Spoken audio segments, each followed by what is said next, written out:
nachos, amigos, and welcome to Record Breakers, a music podcast where a group of friends gather together to talk about music, share albums with each other, an album at a time, like a little book club for music.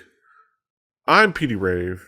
Here, not as a tourist, as a resident. Here with me is my team, my squad. Like I said, most of the team, most of the squad. David's still on assignment. Kind of being represented here by a nice little image. He'll be back next week. But still here, we've got Drew. On behalf of missing Record Breakers members, DJM, I would like to implore all the kids out there listening to stay off the weed. Yes. And of course, still with us here for the end of the cycle, we've got Roberto Villegas, aka Vincent 404. Only for the hardcore UK raver. Sorry, I've always wanted to say that in some context that made sense. Love Spaced. We're here to talk about music. We're here to talk about an album. The provider, of course, of the album is Roberto. Roberto, finally, it's your turn. What have you brought for the class? I have brought the latest album from a little band known as The Prodigy, entitled No Tourist. Yeah, we're going to talk about The Prodigy. It is a really cool album. It is a really interesting album. But Drew, what expectations did you have coming into this album? Well, I knew a good bit about The Prodigy, like where they came from. I grew up in the 90s. One of my favorite movies to inflict on others is the movie Hackers from 1995. I was also there for the outrage that was Smack My Bitch Up and the subsequent music video for it. All things that they were part of, but The Prodigy wasn't a band I really super kept up with. The big beat thing, I don't mind.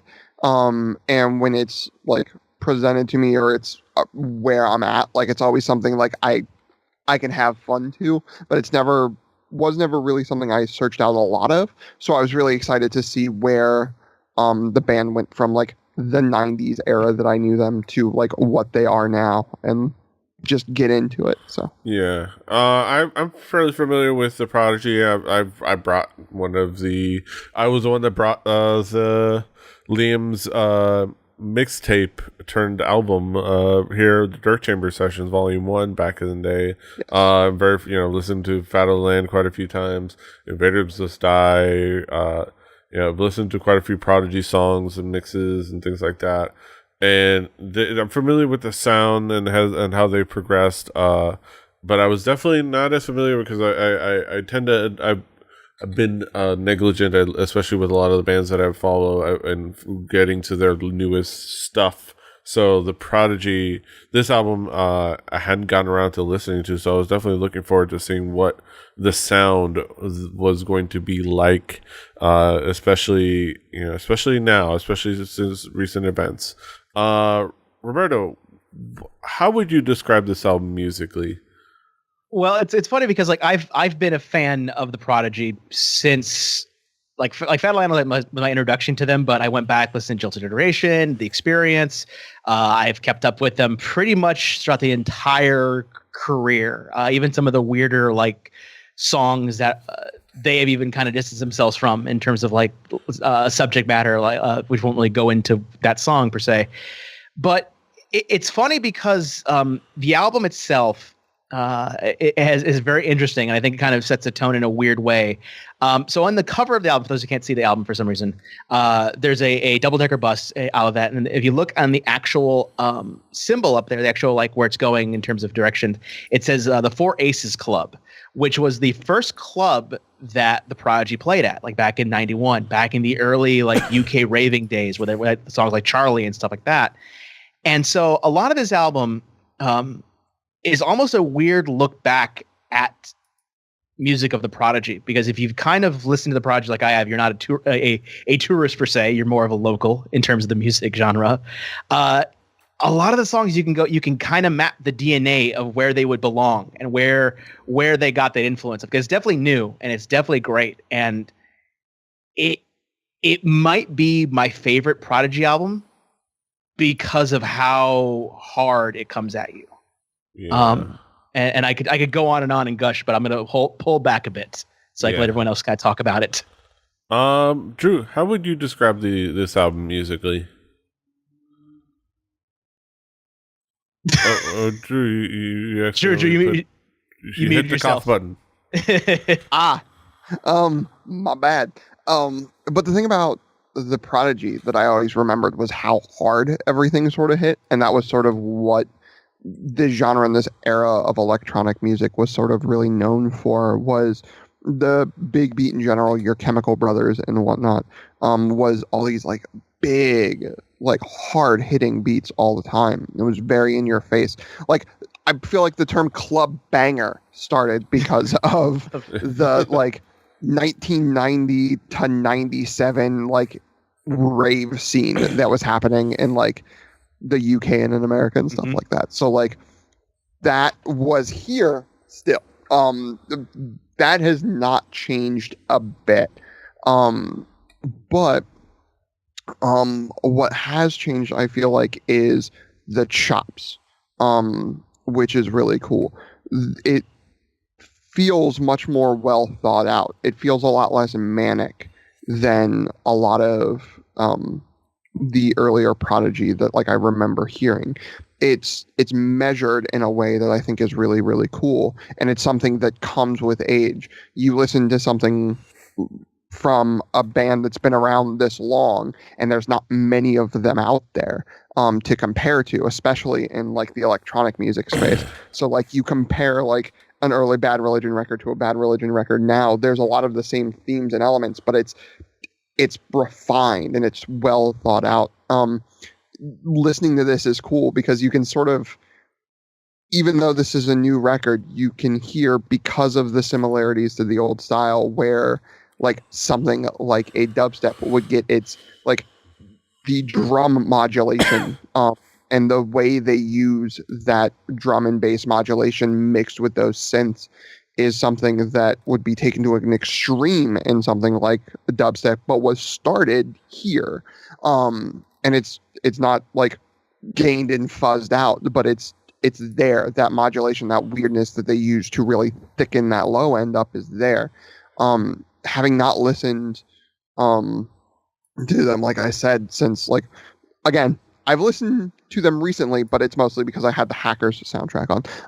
So coming to this now and seeing like them growing up, I'm like, maybe I should go back and sort of dabble in some older stuff, like some, not older stuff, but like the middle stuff, the early 2000s stuff that they were doing, just to see what that bit was like too, because it's really the growth that they have here is, I think, the really interesting part to me. Yeah, I think it's really cool to kind of dive into the album, because the music it does hearken very much to their legacy in a lot of ways musically, in the tones and the feel of it, but it is a nice like progression of it.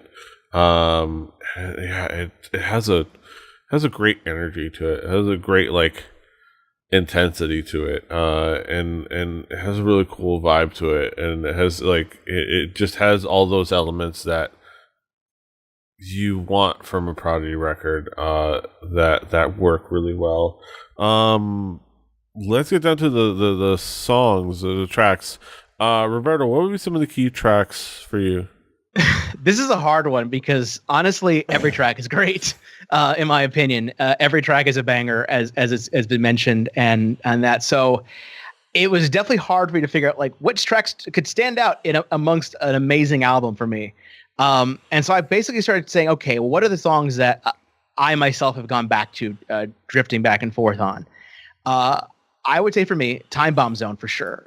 Mainly because I have a very, very soft spot for the Experience area. That's the era of like Your Love, of Charlie, the UK rave era. That's sort of a lot of those tracks would end up being on the Hacker soundtrack. So I kind of have a little bit love for that. And Time Bomb Zone feels like a song that could have existed in that era in terms of sound and musical.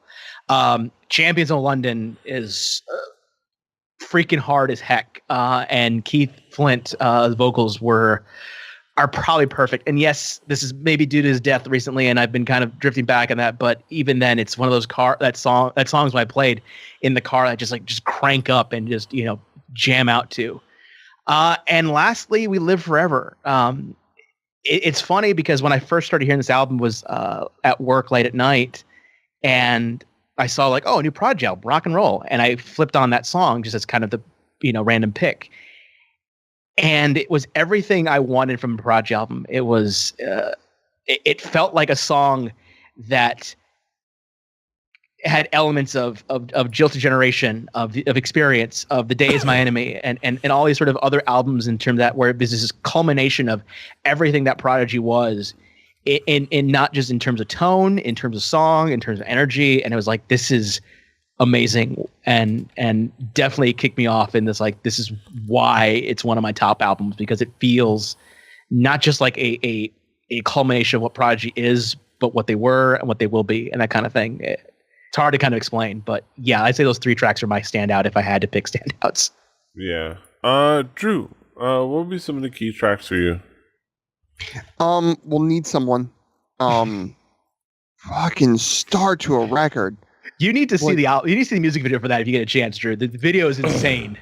Like the crazy part to me about this song is the whole thing, like, because of the way there's like a bass hit, that's a one and bass hit at the start of lines. It feels like it's an 8/4. And that hit comes at the beginning of every measure. So I don't know if they wrote it to be an 8/4, or if they just wrote it with every other measure containing that bass hit. But jeez, was that cool. From what I understand, Liam designed this album to be performed live. So whichever one sounds better live would be the pick for it. Okay. And then I'm going to do the same thing I did last week, which is usually I try to do these in sequential order. Mm-hmm. That's how I have my notes right now. But I'm going to skip to the end and then go back to the beginning in a weird way. Give Me a Signal. The weird part about that one to me was the way this song is structured. I can see the light show that is planned. Like you can see it in your head if you've ever been to any rave, no matter if it's 100 people in the back of a convention hall or if it's 1,000 people in the middle of the desert. Like, you can see like what they're planning for it. And for electronic bands to do that and like have like, hey, yo, we're making music and we're making music in a cool way, but we're also making music that's meant to be played live on stage with a bunch of sweaty people in an audience dancing their asses off. Like, I think that's cool. And then why I say the beginning is Fight Fire with Fire. Apparently this was like the first track that was sort of written and the one that sort of got the ball rolling. Like, they weren't planning on doing like a full length. They were planning on, much like Valve said they were going to do, planning on doing a bunch of more like smaller things to get music to people faster, but ended up not doing that and decided to just do, unlike Valve, do a full option because of this song sort of being such an inspiration and moving things along in such a good pace. Also, Horror kills it on this track. The rapper Horror, HO9909, rap group is rap group. Yeah, you're right. I didn't say rapper instead of rap group, and that's my fault. But they just absolutely nail it on this. As far as tracks, I'll follow up on Fight Fire with Fire. The energy of the track, the way it kind of starts off, and the samples that work in that track, and how it is musically, and then on top of that, how Horror kind of come in as rappers, and just like just annihilate the track. just Absolutely. murder that track.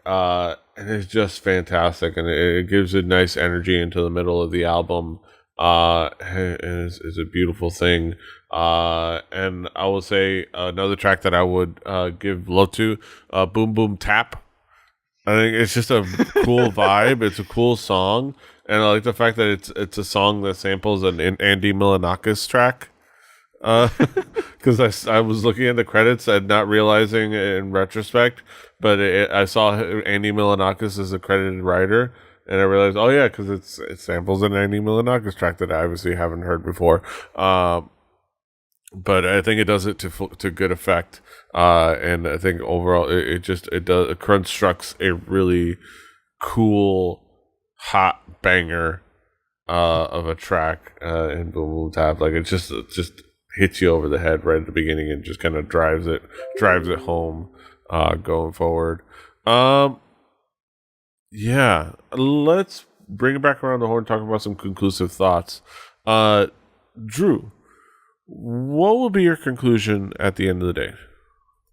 This is something that like I was really happy to hear. It's something that if you're into this sort of music will hit all of those notes, but it's also one of those things that even if you're not, you're only familiar like I was with the stuff that they were doing in like the 90s, is a cool growth. And that's what you sort of want. Like, I know some people will say that they always want, like, they'll complain about artists like changing up the sound too much. And I don't think the Prodigy did that, at least not here. It's something that, while it's very indicative of what they were doing, shows real growth as artists and as people and how they think about music, which I think is really, really cool. Mm-hmm. Yeah, I think overall it is just a nice album to kind of like. It's just a nice progression. It's constructed really well. It feels right as a Prodigy record. I'm looking forward to kind of getting more time with it. Because I think like I've had with like the previous albums, because it's just going to be more fun to even sink my teeth more into it, even further, because I think it's just a really solid album, really fantastic release. Last but not least, Roberto, how would you conclude? What would be your conclusion at the end of the day? It's funny that Drew mentioned bands and growth, because the Prodigy has been this band, and it became sort of realized to me, thinking about it, was after Keith Flint's the sort of one of the frontmen passing recently, and at BBC Six they did kind of a special, and so I got a little bit of the take of how the UK views it in terms of that, and it was weird for me because watching a lot of my feeds, I would see, depending on what what era music they got into, whether like, oh yeah, I loved him in the racing for the experience and Charlie and things like that. And that was more the UK kind of side. Or my friends like, oh my God, Breathe was amazing, and Fat and Land and stuff like that. Whereas for me, because I followed this group so closely, this album became that, like, it was that moment of like, oh man, if you like this, you should come back, because there's so much good stuff there. Have you heard the new album? Have you heard this? Have you heard that kind of thing? And so what I think about the quick take of this album being that if you've been a fan of the Prodigy, you already know what to expect. It's everything you want and then some. There really isn't a bad track. I think we've all, in our collective picking of tracks, picked at least every track off the album. If not, we almost did. Yeah. But if you're a tourist, so to speak, and you like what you hear, use this as a reason to go back. Use this as a reason to, replay Jilted Generation again. Use this as a reason to hear, The Day Is My Enemy. Use this as a reason to hear Invaders Must Die. And even use it to hear like stuff like, Always Outnumbered, Never Outgunned back in their 2000 thing. They kind of get back in that vibe, because if you've kept up, you've already known the growth was already happening. And if you hear, you're like, wow, this is amazing. Go back, because this should be your way of being reintroduced to this amazing band has only gotten better over time, which is sort of rare and has been around, especially in the electronica world, which it's there's bands that don't exist anymore that were just kind of there at that moment. So yeah. Mm-hmm. Yeah. That is a nice way of putting it. Those are our thoughts on the Prodigy. Go check it out. It is a fantastic record. Now we get to the main event of the evening. We get to our haiku reviews, the moment we've all been waiting for, the reason we're all here, our raison d'etre, however we say that. I'll look it up in a moment. We sum it all up in poetic form. Let's get down to the nitty gritty. Haiku numero uno. Drew, what is your haiku? Great dance club bangers from the group that created the 90s club scene. Yeah. Next up, David, what is your haiku?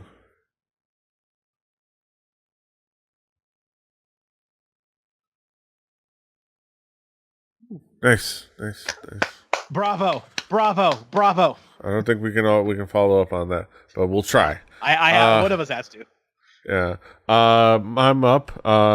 Legends of the Game, proving that they still got it. A solid release. Like I had between episodes. Roberto, finally, what is your haiku? I ain't no tourist. This album comes at you hard. The Prodigy rocks. Yeah. No better way to sum it all up. The Prodigy does in fact rock. Go check out this album on our Spotify playlist. Play Record Breakers the home game. Do your due diligence and your due to diligence. Following along at home episode by episode. Go back if this is your first episode. We would love if you go back and kind of do the whole journey from the beginning. They're nice short episodes usually. You just listen to an album. Listen to an episode. Unless Kaz is on it. And then Kaz writes a poem that takes up half of what a normal episode is. But we'll see. Maybe we'll bring back Kaz. That'll be a fun, nice cycle of episodes at some point. He'll probably do better next time, but it'll be hilarious. Maybe he won't be the same amount of drunk as probably the first time. Most likely. But yeah. On the Spotify playlist, presumably we'll need next week's record. I can't guarantee anything if I don't do one thing or the other, or who will be on. I know that my pick. I have my pick. I'm just going to go ahead and do it. I'm going to go ahead and start doing at least my first. Has to be my first album from an artist that I got, I don't want to say discovered, but that I got clued in on by seeing them at South by Southwest. As I grabbed this little stack of cards that Roberto will be familiar with. We're going to talk about an artist that I got to see at one of the Nerdcore shows, one of the Nerdcore Day shows. Really cool Nerdcore rapper who's definitely has a nice little influence of prog in his stuff. In fact, worships the prog, or at least the character. We're going to be talking about Alpha Riff and MZ. And we're going to be talking about the album Digital Champions Mors Eterna. It's the second of the two Digital Champions album, kind of the sequel album, kind of a follow-up. I think it's the one that's a little bit more musically constructed, and it's a nicer record. So it's going to be cool to kind of talk about this, a young, cool artist that in the nerdcore scene. And a little bit of prog influence. I kind of did it specifically for DJM when he comes back. So it's going to be fun to see what everyone thinks, including Deej and whoever I guess is at the time. But yeah, that'll be whenever it is. But that is whenever it is, and this is now. You can, of course, find us all over the internet. David is at Call Me DJM. Drew is at X Drucifer X. I'm at PD Rave. Roberto, I've just been giving your handle, but since you're kind of finishing up, you're Vincent404. What else, where else can people find you on the internet? Oh, I'm easy to find. In fact, if you hit me up on Twitter, that's probably the best place to figure out what the heck I'm doing at any given point in time. Beyond that, that might be actually I said Twitter. Twitter's the best place, actually, to be honest, because that connects everything together. In some weird way. Vincent404. The show is 4 Record Breakers. That's the number 4 Record Breakers. RecordBreakersPodcast.com. RecordBreakersPodcast@gmail.com if you want to email us. Rebelli.net for listen to other shows. Rebelli TV on YouTube. Find us everywhere you find podcasts. iTunes, Stitcher, Pocket Casts, all the other places that aggregate feeds and whatnot. Like, share, subscribe, give us feedback, let us know what you think of the album, give us your haikus, do all the things. Until next time, hasta los huevos. Toodaloo. Poof. Goodbye.